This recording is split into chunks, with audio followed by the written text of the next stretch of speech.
Question उन्होंने 2012 में क्यों नहीं पूछा when he was the minister? मुझे ये प्रश्न हुआ कि why did they didn't ask this question in 2013? Why did they didn't ask this question in 2009? Or the External Affairs Minister has given a written statement and he has come out, he gave a statement in the House, in this very House, where he explained in detail, and also along with that he took the questions also and gave the clarifications also.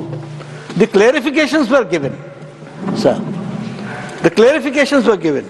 मैं आज फिर इस बात को स्पष्ट करना चाहता हूं, क्योंकि ये ऐसा बताया जा रहा है जैसे कि ये जो डिपोर्ट किए गए ये अमानवीय ढंग से जो हुए, इसकी चिंता आपको ही है। ये अलग बात है कि 2009 में नहीं थी, 10 में नहीं थी, 11 में नहीं थी, 12 में नहीं थी, 13 में नहीं थी, जागे तो 2025 में जागे। देखिए, नेशनल इंटरेस्ट को कभी भी पॉलिटिकल चश्मे से नहीं देखना चाहिए। और मैं बताना चाहता हूं, honourable members would be aware that the process of deportation is not a new one. I repeat, not a new one, and has been ongoing for several years. I would like to share with the House the details of deportation from United States of America since 2009. Their numbers year-wise are as available with our law enforcement authorities is as follows: 2009 734, ये सारे का सारा पढ़ा। अंत में एक second ये हो, सुनो जयराम जी एक second, I get your point. ये हो तो चुका है, पर होने के बाद माननीय चिदम्बरम जी ने बात कही, इसलिए आप बोल रहे हैं। I am cheering Honorable Leader of the House. Me. I would just like to say, deportations by the US are organized and executed by the Immigration and Customs Enforcement authorities. The standard operating procedure, deportation by aircraft used by ICE, that is effective from 2012. I repeat, it is effective from 2012 and provides for the use of restraints. ये restraints में ही 2009 से लेकर के सभी लोग आए हैं और ये 2025 में भी आए हैं। लेकिन जिस तरीके से मुझे समझ में नहीं आता है कि जिस प्रकार से वही चांद कभी अमावस्या में चला जाता है, कभी पूर्णमासी में आ जाता है, तो पता नहीं, जब अपनी बारी आती है तो अमावस्या में रहते हैं और जब हमारी बारी आती है तो पूर्णमासी में अपने पूरी चांदनी दिखाने की कोशिश करते हैं। ये डबल स्टैंडर्ड्स ठीक नहीं है। इतने वरिष्ठ नेता ने बात कही तो मुझे हाउस में इसको क्लैरिफाई करना था, मैंने इसको क्लैरिफाई किया और मैं इसको ऑथेंटिकेट भी करता हूं। You will get your term after one speaker. All right. The House. I permit one second. I permit very brief intervention by Tiruchi Shivaji. 1 minute. Sir, he gave a clarification that it is happening since 2012 that they are deported in the Air Force flight. But we would like to know whether they are being handcuffed and chained even from 2012. That's what he said. That's what he said. No, sir. No, sir. He said it not happened. He has not told that. He didn't tell that. The honorable, he didn't tell that. The honorable. He didn't tell that. Happened only this year, sir. One second. Let me clarify. I persuade members of the House. They are very learned to know about the procedure. Mr. Chidambaram knows it much more than anyone else. The expression used by the Honorable Leader of the House is very categorical restraint. You know that. And restraint means... Sir, 2009 he said so. He exactly says the same thing. ये लोग, इधर के लोग कभी jail नहीं गए हैं। इनको इधर के लोग, अरे भैया मैं इधर बोल रहा हूं, इनको मालूम नहीं है कि जब कस्टडी ली जाती है तो आपको ध्यान में होगा, ask them to behave actually.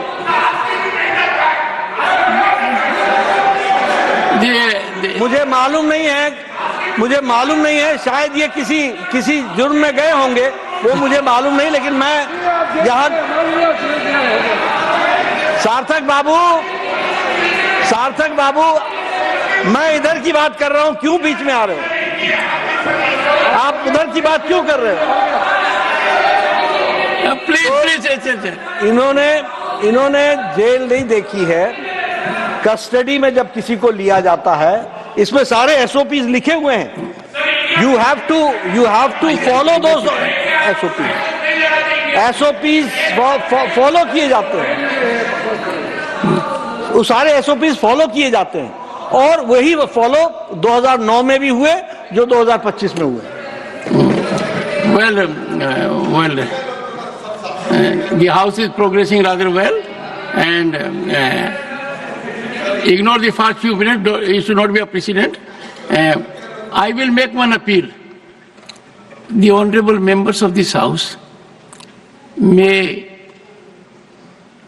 work to get more involved with the procedure, and the restraint used court within court by the leader of the House and its connotations are sometimes dictated for survival and safety of the person subjected to restraint.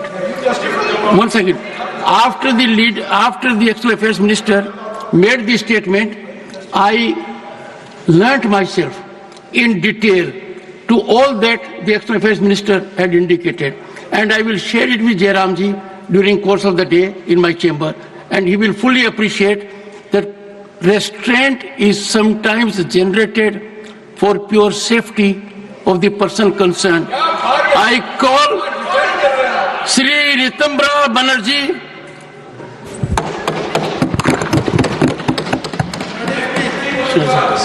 Sir, I stand to make my speech. Ritambraji, you have 15 minutes. Oh, thank you, sir.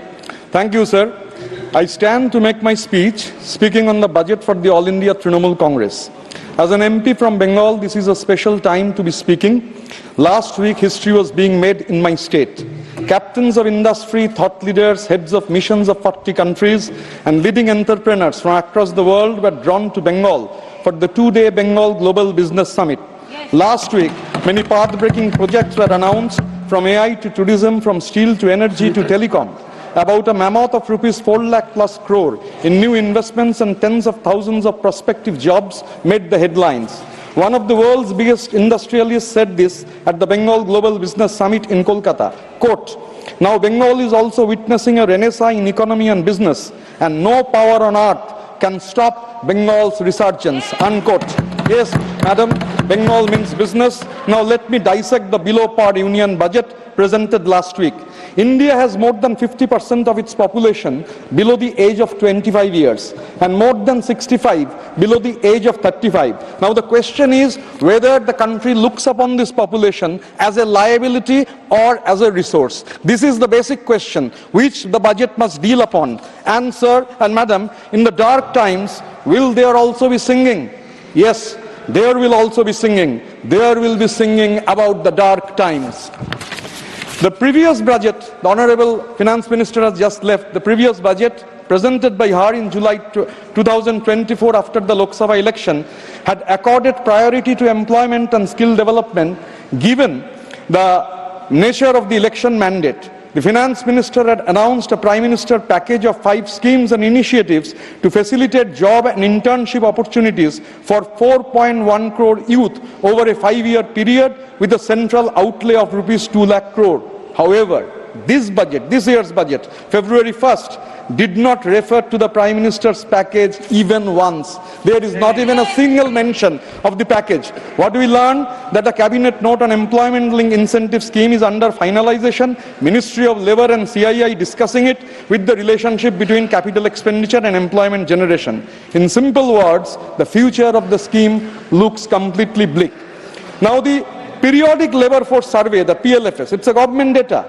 reveals that in 23-24, youth unemployment rate 15 to 29 years has gone up to 10.2, and the unemployment rate among graduates 13%. The latest economic survey data is showing that every year the self-employed male workers, the real earnings are decreasing constantly from 17-18. There is a constant decline. The real wage of male workers, salaried workers, constantly declining. Surplus labor inundating the job market combined with high food inflation have severely squeezed the real incomes and livelihoods of an overwhelming majority of Indian workforce. For a finance minister and a government always telling sabke saath, sabka vikas, to overlook this is really, really dangerous. Modi government's mammoth bank heist, bank loot for the last 10 years has taken toll of our hard-earned public money. Over the last 10 years, frauds and corporate sharks frittered away at least rupees 12 lakh crore of rupees 16.11 lakh crore our banking system has written off. Out of this, the nationalized banks alone have written off more than 12 lakh crore. When the Honorable Finance Minister replies, I will urge upon that she must tell the House that how much of these written off loans of nationalized banks have been recovered. Now, we could also compare this 16.11 lakh crore that has been written off, that disappeared over 10 years with the union government budgets for education, but the total expenditure was less than 40% of this, and for health, where it was less than half. To make up for this lost money, banks charge higher and higher user charges for every little service. The rates for loans go up because banks have suffered at the hands of frauds and fund siphoning. Now, sir, Madam, the stupefying increase in the wealth of the favored 10 topmost cronies through favours, rule tweaking and the low-value sale of high-value national assets during Modi's rule has been massive. But the rupees 12 lakh crore wipeout by nationalized banks may help us understand how the next tier of cronies and beneficiaries gain from the regime. After all, our money in banks did not really disappear. They just hopped on to line the pockets of those who knew their way around in very complex, corrupt and dark times.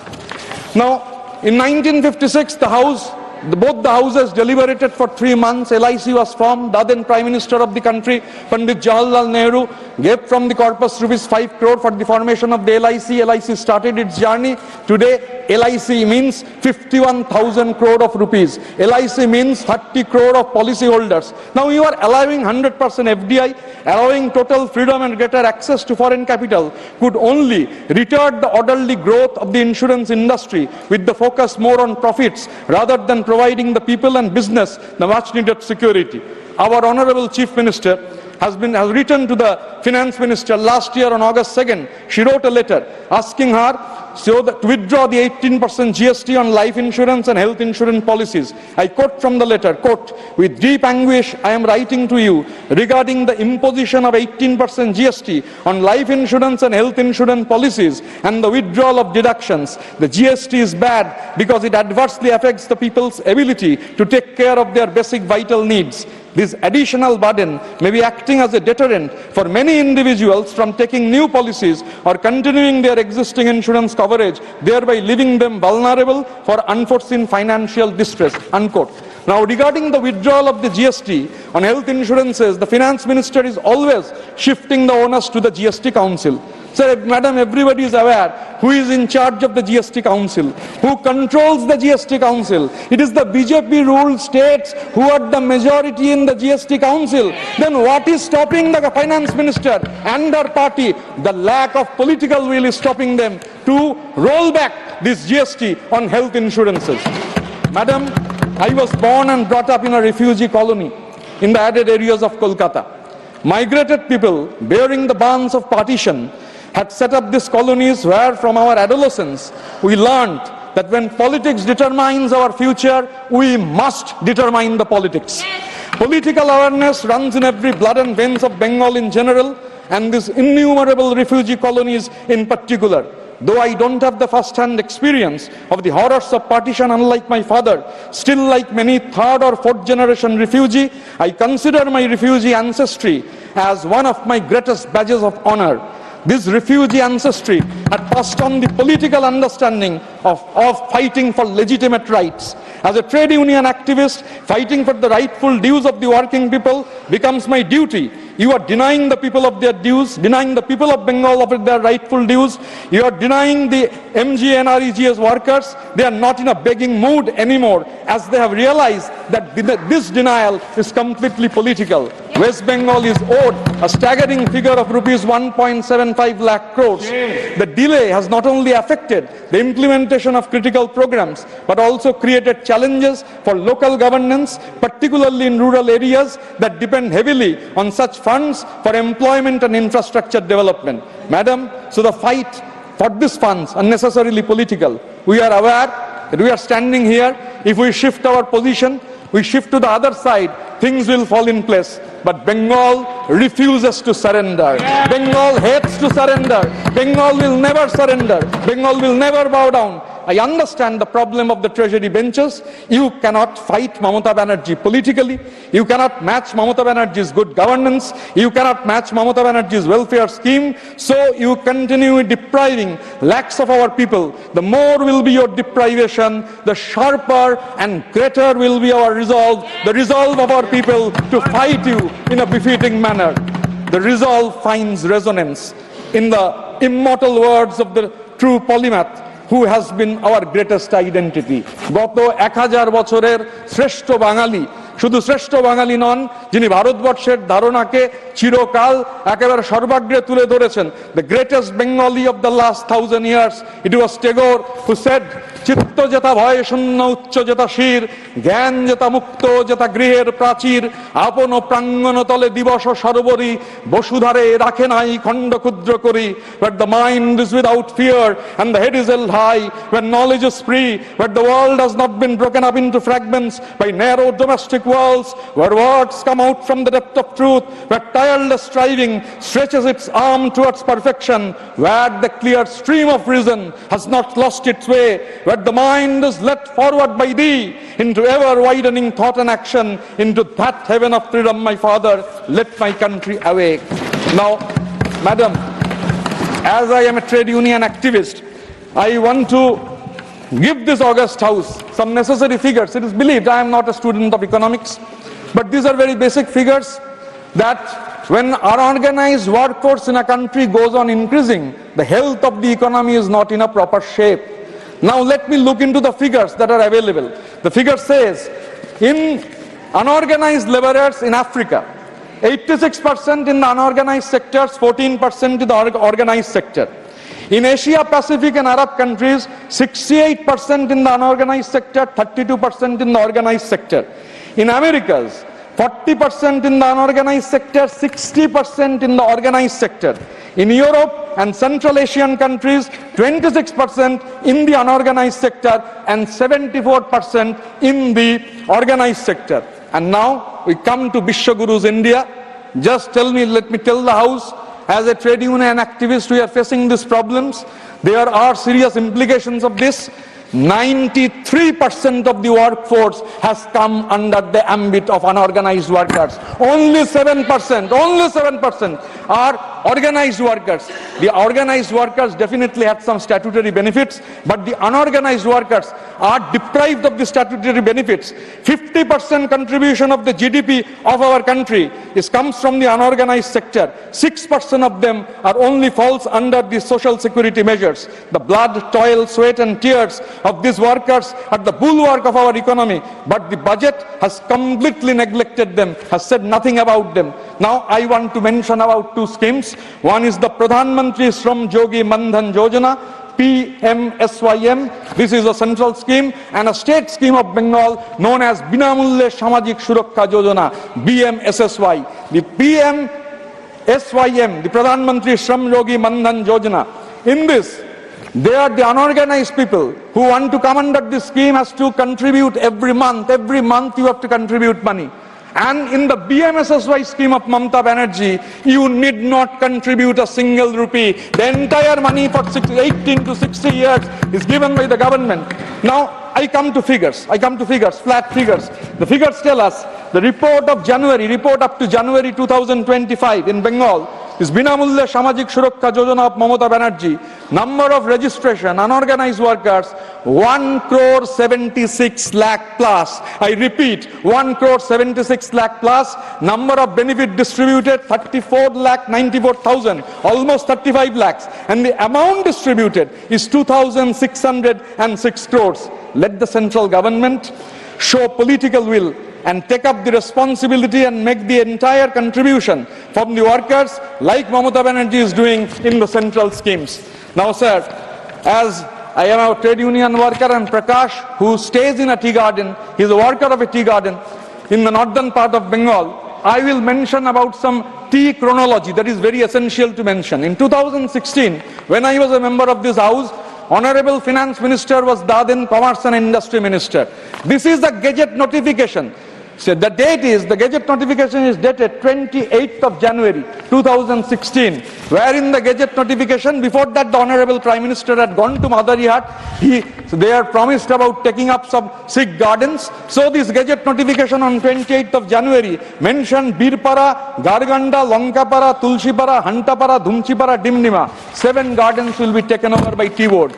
Within 8 months, all these gardens got closed, and it was Mamata Banerjee and the Labour Department who took all the initiative of opening these tea gardens. 2016 was the assembly elections of Bengal. Now come to 2021-22 budget. In the budget, 1,000 crores announced for Assam and Bengal tea garden. I don't know about Assam, but as far Bengal's experience is concerned, not a single penny has reached us. Now this year when the budget has been announced, their tea imports are hampering us.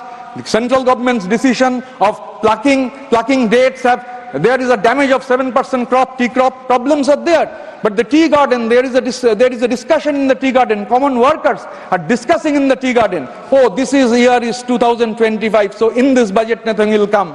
Bengal's assembly election is in 2026. So in 2026, definitely, in 16, there has been there, in 21, there has been there, again in 26, you will have some promises about the jumlas, about the tea gardens. But the results will come out in the month of May. Next year, when Mamata Banerjee becomes the Chief Minister of West Bengal for the 4th consecutive time, we will be back here in the House and we will not raise slogans. We will come back in the House and we will be raising people's issues. Now, Madam, the fight against the anti-people policies will intensify. The fight against the discrimination of Bengal will intensify. This regime will try to suppress all truth by all possible means. I will take half a minute, Madam, just half a minute. This regime will try to suppress all possible truth by all possible means. There will be conspiracies to bury Bengal into oblivion. But the voice of Bengal cannot be choked. But the voice of Bengal cannot be stifled. The people of Bengal, under the leadership of Mamata Banerjee, will give a befitting rebuff to the anti-people policies. El Pueblo. Time. The party has so much of time. Please do not switch the ball. Please do not switch the microphone off. The party has given 40 minutes. We will give him 1 more minute. We are not giving him 20 seconds. The microphone has been switched off. The fight against the anti-people policies will intensify. The fight against the discrimination of Bengal will intensify. This regime will try to suppress all truth by all possible means. There will be conspiracies to bury Bengal and Bengalis into oblivion. But our voice cannot be choked. Our voice cannot be stifled. Bengal, under the leadership of Mamata Banerjee, will give a fitting rebuff to the anti-people policies of the government. El Pueblo Unido, Bojo Mama Mamata Banerjee, Llama Sera Vencido. The people united under Mamata Banerjee shall always be victorious. Joy Bangla. Everyone is participating in the budget speech. 1 minute this way, 1 minute this way. What has happened today is that the microphone has been switched off. The microphone, these are very basic issues not to fight over. They're not basic issues not to. Somebody from that side may go over by 1 minute. We may go over by 1 minute. The party has 45 minutes of time. At 45 minutes, if you switch it off, I'm not suggesting, madam, with all respect to you, can you please ensure that this thing doesn't happen? It's unbelievable that it's happened. His conclusion has been wiped off. Just 1 minute. This is not a complaint, Madam, it's a good debate. Everybody is speaking, but please understand how we are feeling. The second largest opposition party here with 13 MPs, with 40 minutes on our clock, our opening speaker's mic is switched off. Okay. Somebody has to take care. And my appeal to you, through the chairman, is let's get all the experience we have in this house to make not this happen again. Thank you. Shri Tiruchi Shiva. Thank you, Madam Vice Chairperson. See, a budget is not merely a statement of accounts, but it is a statement of intent. The budget reveals the priorities of the government, and the priorities show the real governance of today. Our Prime Minister has described this budget as a roadmap to Viksit Bharat. Am I right? Viksit Bharat. No, the word Viksit Bharat means developed India. But the numbers show very well that the path seems only a mirage. There are so many reasons to explain that. For example, the union budget was presented as a proclamation of progress, but conveniently hiding the realities in the ground of stagnant growth, growing inequality, and a sizable demographic dividend slipping off the fingers into a demographic disaster. This government's economic policies have always enriched the privileged few, leaving behind a lot of the section of the people into joblessness, inflation, and shrinking opportunities. We have got many things to say about that. Before that, the finance minister was prized highly by the chairman, that she has presented continuously 8 budgets. But what is the progress? The graph, instead of going up, is dipping down. I would like to recall what all she has told from 2019. In 2019, she, when presenting the budget, was quoting from Purananuru, which is an advice to a Pandya king, Arivudai Nambi. I don't want to take the Tamil and consume my time. In English, it says that a few mounds of rice from paddy that is harvested from a small piece of land would suffice for an elephant. But what if the elephant itself enters the field and starts eating? What it eats would be far lesser than what it would trample over. This is the version of the Honorable Finance Minister quoting Purananuru from Sangam literature. But now we experience that the union government, the elephant, the union government is trampling upon the state's fields which have cherished very much. I will substantiate why I am telling all these things. There are, of course, ample evidences. And second, in 2020, that was in 2019 Purananuru, and in 2020, she quoted Thirukkural. Pini inmai selvam velaivinbam aniyanba naatil vaindu. In English, the country's 5 jewels are unfailing health, farm productivity, joy, good defense, and wealth. Any person who accepts anything in reality will say what is the development today after these budgets presented by her or by this government. Unfailing health, we are treading behind. Farm productivity, why 1 lakh tractors are waiting outside the borders of Delhi? If they are contented and if productivity is more or they are given more, it would not have happened. And so also wealth.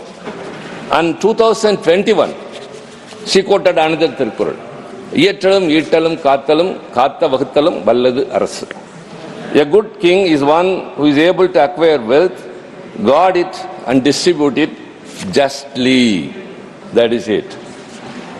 Of course, you consume, you collect revenues, you got it, but whether it is distributed justly to all the people equally in this country means no. As I said earlier, it enriched the privileged few and deserted the people who are in this country in the lower run. That's what my senior colleague, Mr. Chidambaram, told here. When only 1% of this population are enjoying or controlling 22.6% of the income, and wealth is 40.1%. 1% of our population controls 40.1% of wealth and enjoying 22.6% of the income. Whereas the poor people at the bottom level, 50%, they are only getting 15% of the income and 6.4% of the wealth. This is totally disproportionate. Only the finance minister has to explain all these things. And in the 2025, she has said that as the living beings look upon the sky for rains, the citizens look upon the government for good governance. Yes, they are looking upon, but no good governance. These are all mere not allegations. What is happening is partisan approach of this government. For example, if a woman is going to buy some flowers from a woman who is selling on the roadside, she will measure it with her hands. But if the customer is regular and well known to her, you can measure it with your own hands. Because the seller's hand must be small, may be small. Like that, when they have a yardstick, they have a yardstick for the states which are ruled by the ruling party, and they have a smaller yardstick for those states which are ruled by the opposition party. They have to explain that. These are all not just allegations. There are ample evidences. My state, Tamil Nadu, being this a council of states and I represent the state of Tamil Nadu, before going into the larger issues and the greater implications, I have to mention something about my state, what all we are suffering, though we perform very well. The Tamil Nadu government is contributing to the GDP of this country 9.04%. And what we are getting by way of devolution is 4.08%. The 14th Finance Commission recommended for 42% tax devolution. The 15th person for reduced it to 41%, but actually it is only 32%. Even not that. That's what I say. When we contribute 9.04% to the GDP, we are given back only 4.08%. I have no grudges with any other person from the state. Except for the way of statistics, I have to tell, the Uttar Pradesh government contributes 8.19% to the GDP, but they are getting 17.94% of devolution. What is the rationale? Bihar, please. I say I have no grudges against your state, but what is happening, we have to elucidate. Bihar, GDP contribution is 2.87%, but is getting 10.08%. We give more, not even we get half of it. Why this discrimination? Why this partisan attitude? The finance minister has to enlighten us with the rationale behind this, what I call as victimization or discrimination, just because we are ruling, the opposition are ruling. But despite that, we are doing very well, better than the union government. We can say that with head strong. It's not just a statement. The union government's allocation to education, as again our senior colleague who initiated, the former finance minister, he mentioned about Make in India. In the year 2015, lofty proclamations about Make in India was made by a Prime Minister. At the same time, Make in China was proclaimed in China. And in 2025, the recently elected President of USA, Donald Trump, has said, "Make in America." This is in 2025. As soon as he assumed power, he addressed a conference of the international investors. In that he told, "You are all manufacturing from outside America and making America a market. Hereafter, you should make everything in America, then only you will be given the benefits, or else I will be taxing you very heavily, which you cannot tolerate." This is a way of coercion, or any way he is approaching, that the revenue of the status of economic position of America should improve, make in America. What happened to 2015 proclamation of India and China? China has reached this target. India has not. Why? Because the basic things which a nation needs is education, healthcare, infrastructure. Everything has been achieved by China. But here what happens is very poor, it has to be admitted. The union government is allocating only 2.5% of total expenditure to education. That is 1,20,628 crore. My state, Tamil Nadu government, we are allocating 49,700, that is 13.6% of our total expenditure.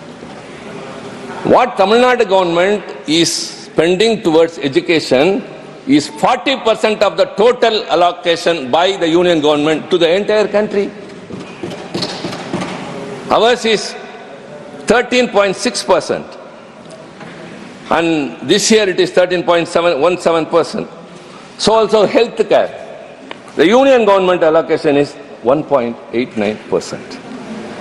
See, India is the thickest populated country. And what America does not have, we have is the youth population. America may have very good education, might have very good infrastructure, but they don't have the youth force as we are having. We are having 64% of our population as youth force. How you are going to utilize that? Because they are suffering because of unemployment. And healthcare is very much important, because the last rung of the people who work and who don't get anything. What is the reality? The income tax slab, which Madam Finance Minister has announced, that up to 12 lakh it will be exempted. I don't want to go into it. How many are the beneficiaries? Only 1 crore. 1 crore of the people are benefited. We have nothing against it. Let them enjoy it. But what about the remaining 139 crore of the people? And especially another thing, the EWS, which the government is very much proud of, economically weaker section, the slab is 8 lakh rupees per year. That is 75,000 per month. And if the residential area they are living is below 1,000 square foot and below 5 acres of land. 5 acres of land and 1,000 square foot of residential flat or anything which they live, and 8 lakh rupees is the slab for economically weaker section people. Leave that alone. But what does the BPL slab shows? I am not creating anything on my own. All the learned members here know that very well. Those who live in the urban area, if their income is below 37, they come under BPL. And in the rural area, it is 9 rupees. A person who is not able to earn even 1,000 rupees a month is considered as BPL. But a person earning 8 lakh will be considered, that is different. But they need basically education for their children and health care. This government is allocating only 1.89 of its total expenditure to health care, whereas my state, Tamil Nadu government, is spending 5.8% of the total expenditure. What I am telling about Tamil Nadu is the Dravidian model of government by Mr. M.K. Stalin. What I am telling about the union government is Modi's form of government. The billionaires are increasing. In this 1 year, many will be surprised. not shocked because this is happening. 75% have added up to the billionaires list in our country. It's going up and up. How they are, that means what is happening actually? Billionaires are increasing, whereas the basic needs of the people are not fulfilled.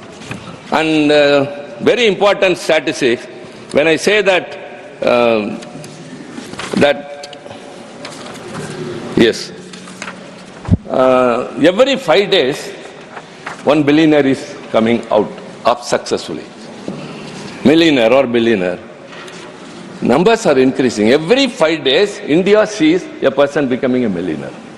Same, at the same time, I have some other statistics. There are two different views.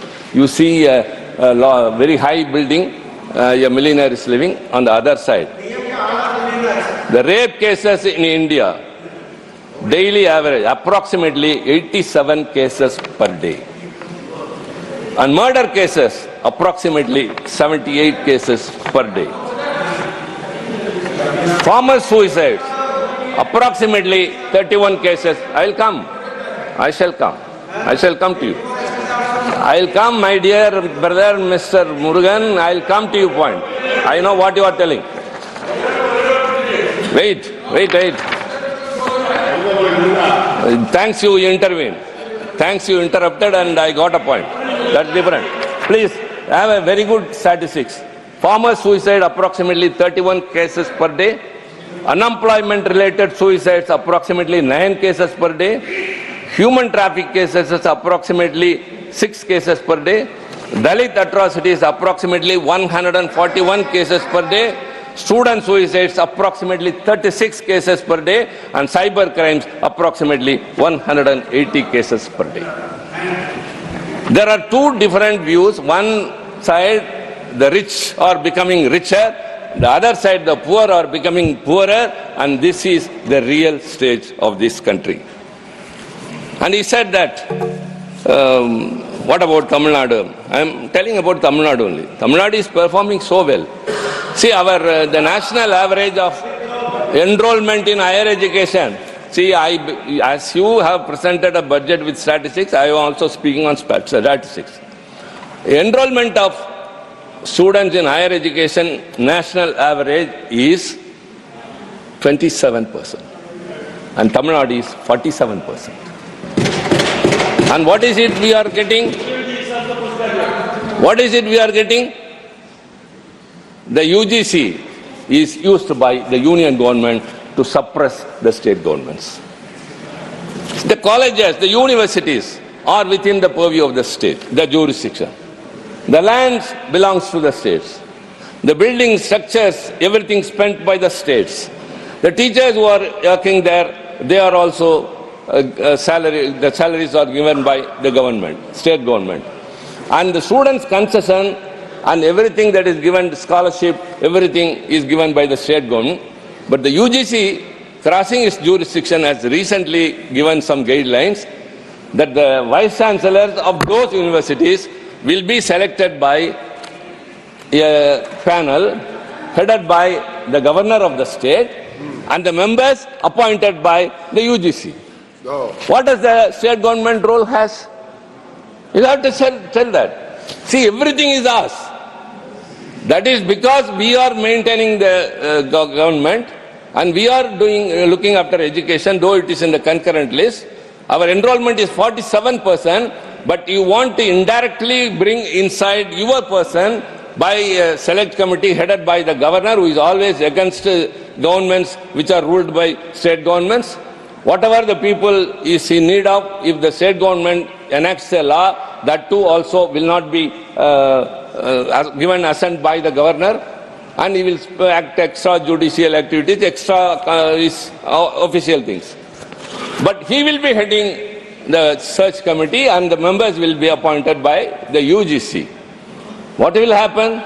There is a stiff opposition, but nobody listens. Why this is happening is, indirectly, the union government is encroaching into the powers of the states. Yes. They are transgressing. They are snatching the powers of the states, each and every manner. This is not the way. Yes. This is not the way for reforming education. Comparatively, wherever you are ruling and wherever all these things are being said, everything is very low, but Tamil Nadu is doing very well, but we are being victimized. In this budget, we had, of course, very sad observation. Our Honorable Finance Minister also belongs to Tamil Nadu. That's why she quoted Purnanuru and Tirukkural. I can also, but I am not in a position, we are only looking at the union government. We feel that we are in the Union of India. We are a state in the Indian Union, but the union government does not recognize us so. You talk much about infrastructure, and we are asking metro projects. As he said, time is ours, and we will adjust. Kindly don't interrupt. The metro projects for Coimbatore and Madurai, which has been demanded by the state government, has not been mentioned in the budget. And so many highways which we have asked for has not found a place in this. And centrally sponsored schemes like Manarega, earlier it was 75-25, now it is 60-40. The state has spent its due share, but the center has not given its share.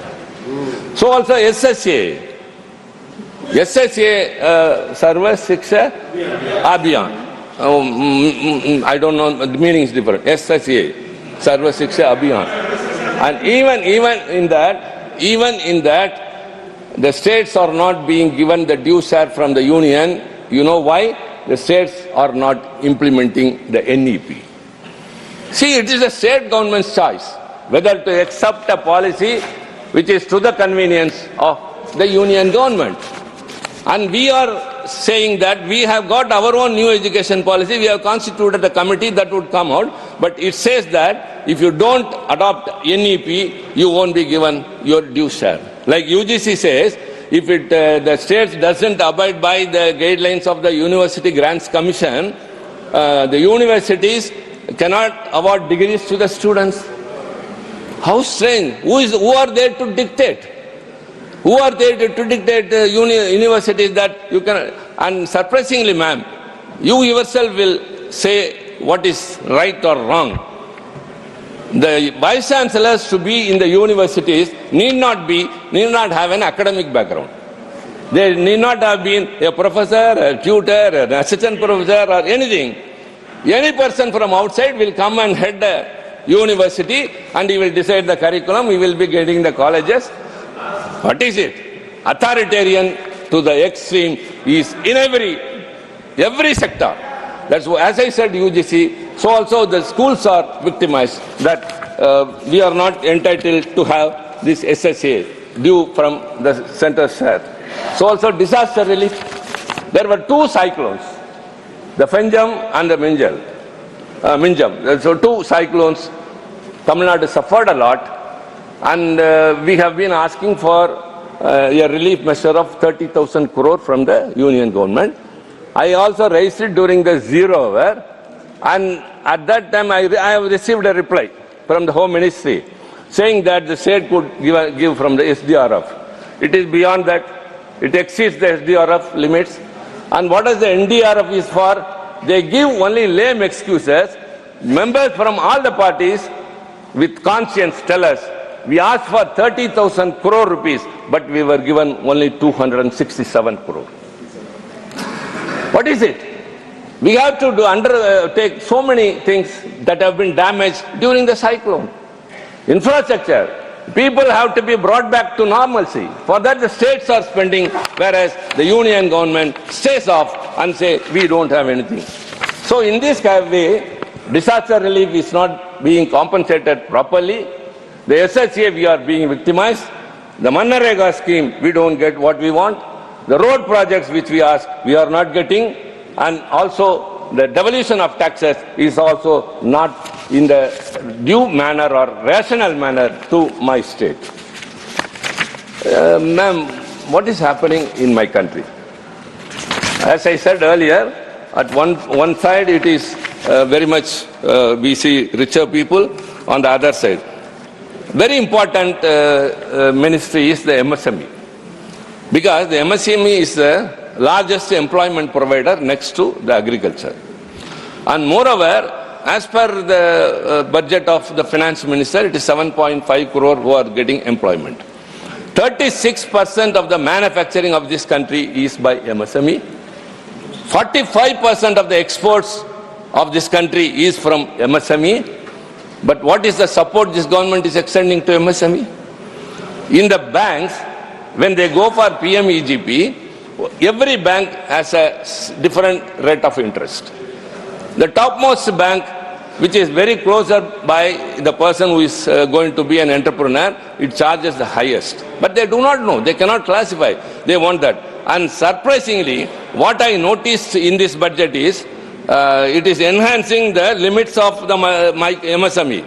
Micro enterprises, currently it is 1 crore rupee, it will be enhanced to 2.5 crore and the turnover to 10 crore rupees.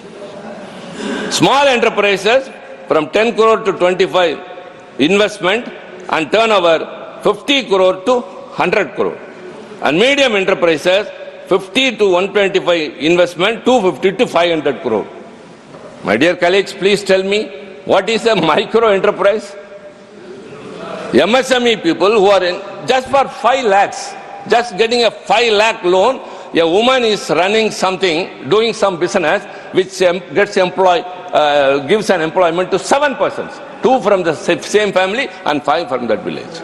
So giving more loans and showing that we have given that much, you have to give to more number of persons and generate employment. That is the purpose of the MSME. For example, a shopkeeper, at the time when he closes his shop, he won't come and check how much collection is there.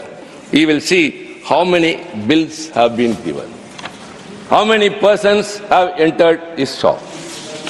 That means he is bothered about the number of customers than the collection. In a mall, the customers will be very less.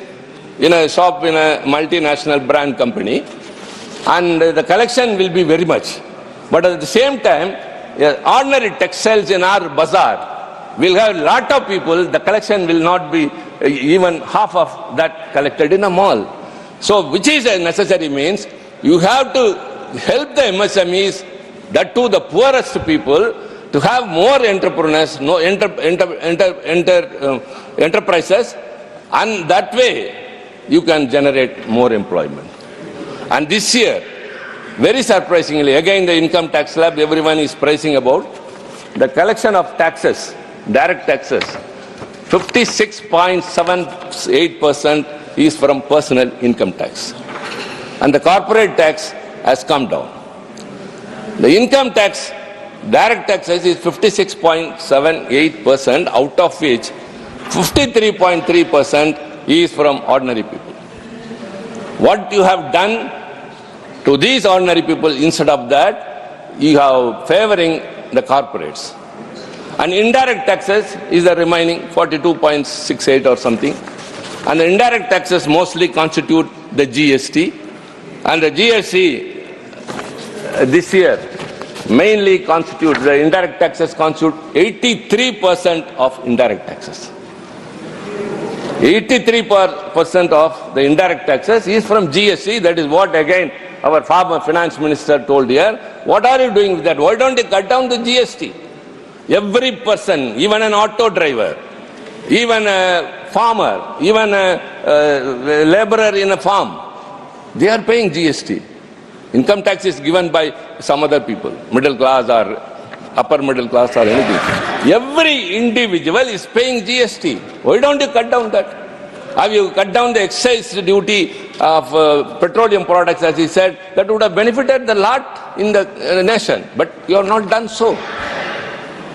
You are not doing anything to the common man. You don't have them in focus. You are making a micro enterprises into a mini corporate. How can a 250 crore turnover is called as 50 crore turnover is called as a micro enterprises? MSME is not able to market. That's why the government has a scheme, PPP,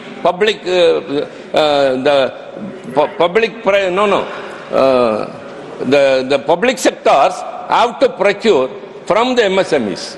25% of their purchase should be from the MSMEs. In that, there is a slab, subquota of 4% to the women and 3%, 4% to SC/ST and 3% women. That has not yet been reached. We have been telling, why don't you include OBC also in that? But though there is an allocation, a reservation, a subquota, but it is not achieved, they are not able to market it. What are the devices you have for the MSE products to be marketed? How will you control the interest rates equally? You can prevail upon the RBI. You can say that the repo rate or anything of that sort, but an ordinary person who goes to a bank, the nearby bank, should not be taxed or in a manner of the interest verification.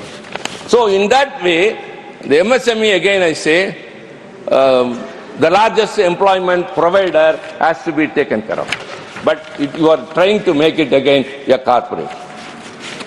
The indirect taxes, the GST is going up and up. I don't have, rather I cannot say everything in this very short time, that what are the GST, which is more, which is lesser.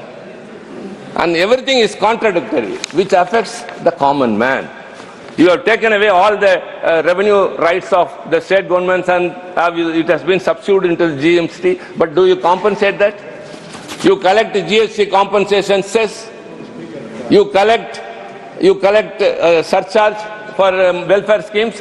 These surcharges and cess are not in the divisible pools.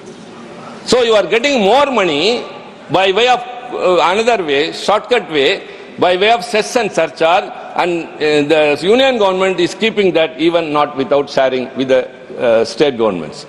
So the last person is paying, but the state governments are not benefited. So I have got much more to say, but as again to say, the one more thing, the Pradhan Mantri Awas Yojana, PMAY. Even in that, the state government, my government, is spending 6 lakhs rupees for a house. The union government is giving only 1.5. Even that is not being given. PMAY rural and PMAY urban. So also the Jal Jeevan Mission. What was the estimate last time? Budget estimate was 67,000. But actuals were revised was 22,000. And this year again say 70,160. When you have not achieved the target you fixed the earlier year, you are giving rosy pictures. So it is only the numbers that attract the people. Again, ma'am, I would like to conclude with one thing. Whenever a budget is presented, everyone is looking. Stock market is stumbling. The middle class people are relying upon the stock markets. The poor people are expecting whether the prices would come down. Prices are going up. Wealth inequality, unequitable distribution of wealth, Pramodji. Unequitable distribution of wealth. And in such a situation, they are all disappointed. We are not speaking anything ill or ill will towards against any individual. The government of the day, which has to take care of the people, is not taking care of that. So, you have to mend your ways, or else the people will end your days. Thank you very much. धन्यवाद. श्री गोला Baburao.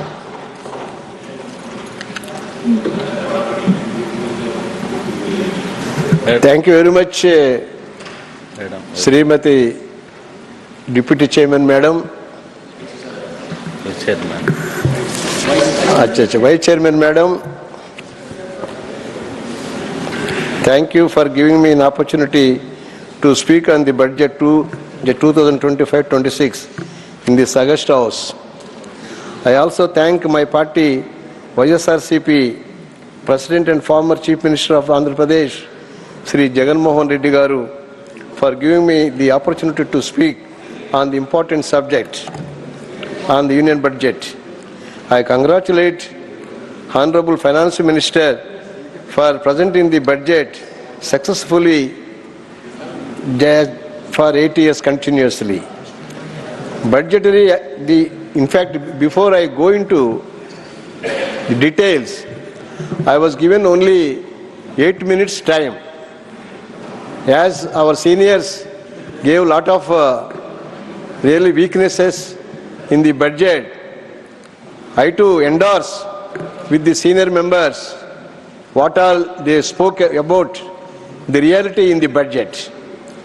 But in Telugu, there is one sentence, Kondariki Khedam, Kondariki Modam. Modam is for the privileged sections. Khedam is for unprivileged sections. This budget from each and every point has deceived the poorer sections and the vulnerable sections. I will go through only 5-6 subjects. The budgetary allocations are fuel for the governance of the country. Everything is dependent on better financial allocation and optimal utilization of financial resources. Total expenditure 25-26 is expected to 50,65,345 crore in 2025-26, which is an increase of 7.4 over the revised estimate of 24-25. Out of this 16 lakhs, 21,899 crores is proposed to be spent on central sector schemes, which is 7.2% increase over the revised estimate of 24-25.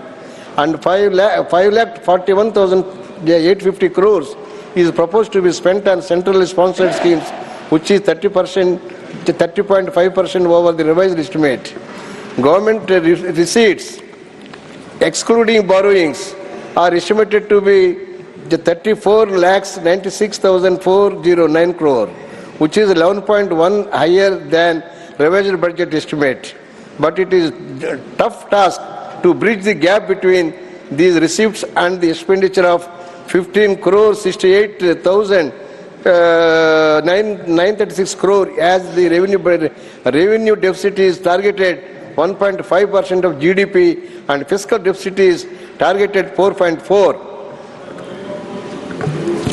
There is a great need to cut the wasteful expenditure to bridge the fiscal deficit.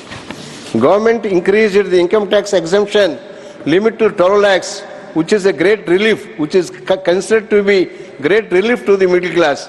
But in the process of government losses, 1 lakh crores. I appreciate the income tax exemption, which will benefit the large number of people in this income tax bracket.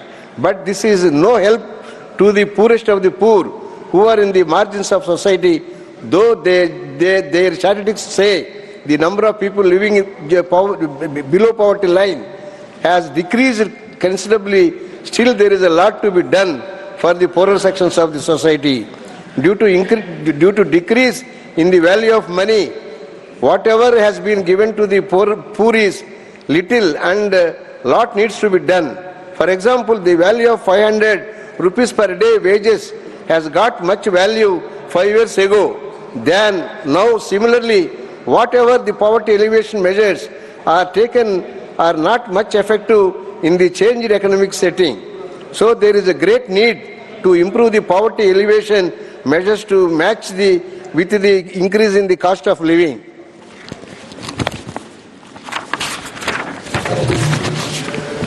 Similarly, the inflation continues to make much impact on our day-to-day life, especially household budgets, making essential commodities, fuel, transport and healthcare more expensive.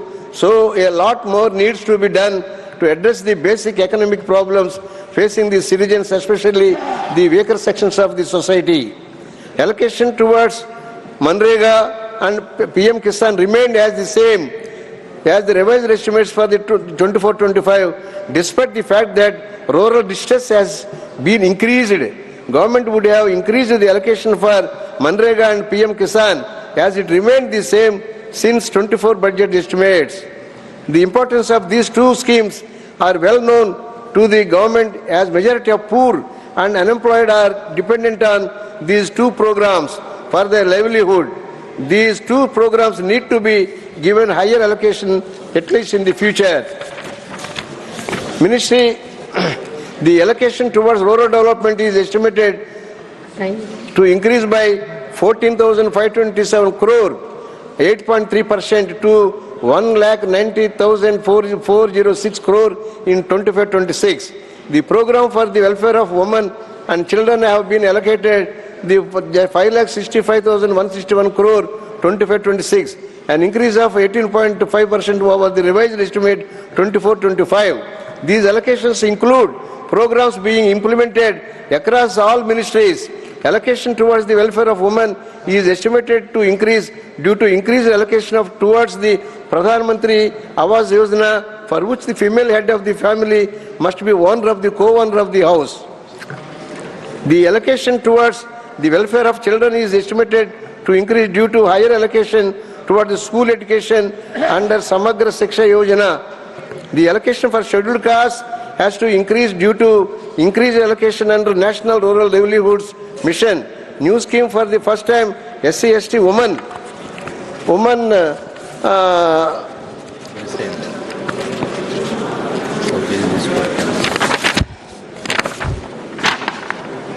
allocated 2,523 crores compared to the last year budget are allocation for 1620 crores. The central schemes and projects have been allocated 1324 crores compared to last year's budgetary allocation for 910 crores. The allocation in this year's budget has increased, but there is need to implement the program to achieve the targets. For example, the funds for National Commission, SC/ST, BC have been reduced in this budget by 26 crores just over the previous years. So in this context, Madam, I want to appeal to the Honorable Finance Minister and the Government of India. Even for the entire 5 years, the Social Justice Ministry and Social Empowerment Ministry is really doing very, very meager in the entire program. Really, now really is just if you take the woman and BC welfare, SC welfare, ST welfare, all the put together are not even 2% of the total budget is allotted. It is most unfortunate. What I feel strongly, but we just instead of making Social Justice Ministry, we are making Social Injustice Ministry. This is my personal feeling about the budget. Now, we all were studied in the social welfare hostels. When we were studying, so many facilities were there. Now, in this at least for 5 years, no scholarships. No, at least National SC Development Corporation, no funds. National BC Development Corporation, no funds. Or even for Women Corporation, no funds. How can they at least increase their standard of living? This is really most unfortunate. I request the Honorable Finance Minister, Honorable Prime Minister to look into this deficit. That's why I request once again, I request the Augusta House to really think over the real deceiving to the poor people of our nation. Now, entire budget stands only for the just 90% people are poor, but the entire budget is going for rich people.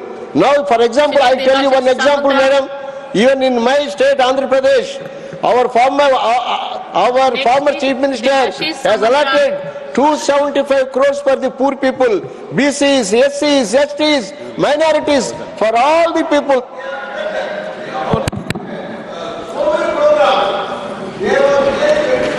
Thank you, Madam.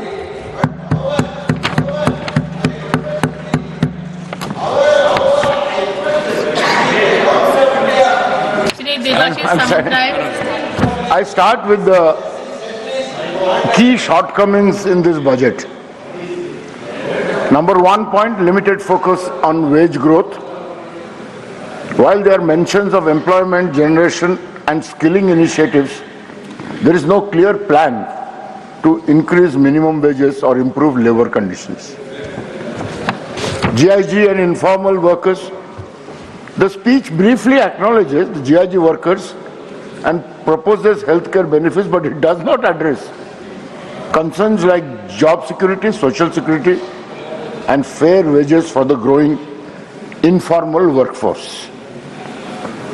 Absence of direct support for industrial labor. The speech discusses boosting MSMEs and manufacturing.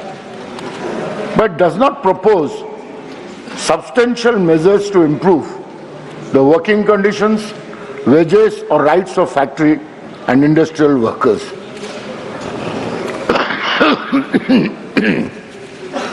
Housing and social welfare gaps, while HWAMIH Fund 2 is introduced to address housing concerns, it primarily targets middle-income housing rather than affordable housing solutions for the low-income workers. Lack of direct cash transfers or subsidies. Unlike previous budget, this one does not propose new or expanded direct financial support for low-income workers to counter inflation and rising living costs. Coming straight to the state of Orissa, sad, with concern, I highlight the persistent neglect of Orissa by successive governments at the center. This budget, which was expected to bring inclusive growth, has once again failed to address the pressing issues faced by the people of Orissa. I would call it a double betrayal. They came to power and said that now Orissa has a double engine. But I fail to understand this double engine has failed in Delhi as well as in Bhubaneswar. Isn't this Delhi government, central government? I meant the Delhi government. Not the Delhi government, sorry. This double engine government had spoken a lot about, infusing urban facilities. Of course, in this regard, I would like to state that the ex-Chief Minister Honorable Navin Patnaik ji had given a tremendous boost to the urban growth of Orissa, where Bhubaneswar became the #1 smart city. It's surprising. The center has announced a huge amount for the urban development. Shri Navin Patnaik ji, in his tenure, had sanctioned the Bhubaneswar-Puri-Cuttack metro and started work on it. And then he left the government with a 48,000 crore surplus, never had come to the center to fund for begging for funds for his metro. And he left the exchequer of Orissa with 48,000 crore surplus. Neither will ever the metro of Bhubaneswar see the day, or it was just shelved. There's no clarity about it by the finance minister. He left 48,000 crores. What have they done? The so-called main engine in Delhi hasn't funded Orissa after they have won, got 20 seats, that's why Modi 3 is here. This fund has been spent on some promises which were made in the manifesto of the BJP. They spend for giving the MSP some 5-10,000 crores, for Subhodra Yojana some 20,000 crores. And to change the color of Orissa into saffron, they have spent 2,000 crores. It's a disappointing budget that ignores the common man. The budget attempts to shine in the surface, but beneath that shine lies disappointment. It has failed to address the concerns of the common man. Rising unemployment, soaring prices and inflation, worsening poverty levels, lack of investment in health and education. There has been an attempt to window dress the budget, but it falls far short of what the people of this country, especially Orissa, deserve. No measures so far to control inflation. Not a word by the finance minister how this inflation is going to be controlled. While the finance minister has announced tax relief of up to 12 lakh, What about the rural poor, daily wage workers and tribal communities who are struggling under price rise? Inflation remains unchecked. Take the case of Kendu leaf workers, a major livelihood source for lakhs of tribal women. They are forced to pay 18% GST on Kendu leaf. In this, the way to support the most marginalized communities. We have been repeatedly asking for special category status. Other states are receiving special funds because of this government's political compulsions. Bihar has been given a substantial amount. That's not my concern. Let Bihar get. Orissa contributes significantly to the divisible pool of taxes. Yet it does not receive its fair share. Due to this, we are losing vital funds that could have boosted infrastructure, strengthened welfare schemes, accelerated income growth. This is nothing short of economic injustice. Exploitation of Odisha's natural resources, the rich minerals we have, the center is the authority of this major minerals. Mineral royalties and auctions. The center auctions Odisha's mineral blocks, but the state gets an unfair share of the revenue. Coal block auction. Odisha was promised 70,000 crores, but Odisha received a meager 370 crores. What happened to the coal blocks being auctioned and what happened to that money? I hope the finance minister will keep a reply regarding this. This is an unjust burden on states like Orissa, which are already struggling with fund shortages. The Finance Commission must take these commitments into account. The historical neglect of Odisha's infrastructure, railways. They earn a whopping 25,000 crore annually, and they have allotted 10,000 crore only to Odisha. Key railway projects like the Bhubaneswar station. सदस्य आपका time खत्म हो गया है और एक half a minute सबको दिया गया ज्यादा टाइम मेरे को क्यों रोक रहे हैं? हाँ बोलिए। अरे भाई आप लोग इतने टाइम लिए तभी तो कंप्लेन नहीं कर रहे हो। 30 seconds. Odisha's rail density is much lower than neighboring states like West Bengal, Jharkhand and Chhattisgarh. Key railway projects are pending. बोलते रहा हूं कुछ तो दे नहीं रहे, किसी को भी नहीं दे रहे, केरला को क्या दिए?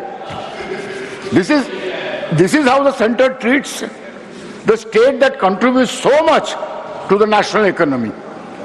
Clean energy cess. Central government collects 21,000 crore. Nothing towards that they've given. I don't know other states have got anything or not. Coal royalty not revised since 2015.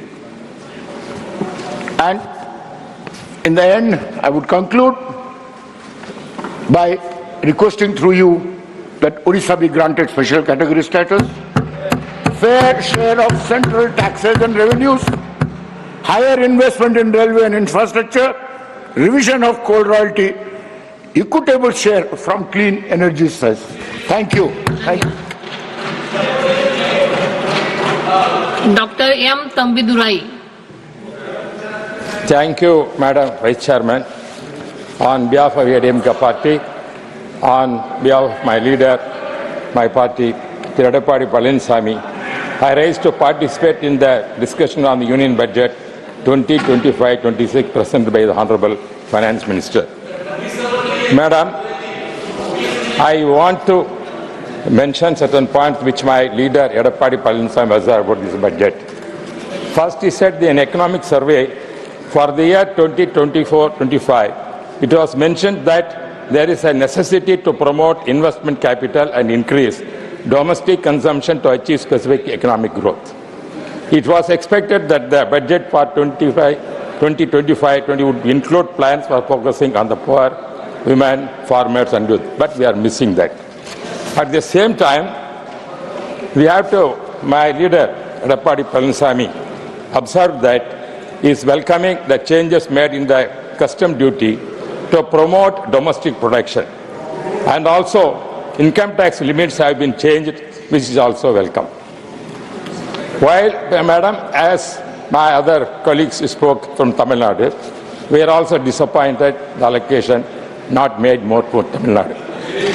While Bihar has got more schemes, state like Tamil Nadu did not get any major schemes or proposed in this budget. Tamil Nadu is water deficit state. We are sad to note that there is no project to take care of the irrigation needs of Tamil Nadu. We expected projects like interlinking of rivers, but there is no mention about this budget. Godavari, Kaveri interlink project would benefit Tamil Nadu, but it not find in the budget. We expected some new railway line projects. There is no mention in this. There is no mention of metro projects in cities like what our friend said in Coimbatore and Madurai. So railway line also, Madam, go on, I'm insisting, railway line between Jolarpete via Krishnagiri, Hosur, Bangalore, it has met but is not mentioned, not gone. Greenfield Airport in Hosur, we requested, that also not mentioned. I don't know what is the fate of other Greenfield Airport in Parandur Airport, that what the government is, what are the steps taken, central government, I don't know. Same way, 8-lane project, because our honorable member Siva said, there are many projects, National Highways project we requested not considered. Yes, this is the 8-lane project which our Edappadi Palaniswamy requested from Salem to Chennai. It is not yet materialized. Same way, I also insisted when I was member of Lok Sabha, which represent Karur, which I requested to extend the road from Salem, Karur to Coimbatore 8-lane project, that also missing. And also I requested Trichy to Karur also linked, but way it can be easily reached Coimbatore to Trichy easily, that also missing. Same way, Madam, but under the expansion of medical education, the finance minister budget next year, 10,000 additional seats will be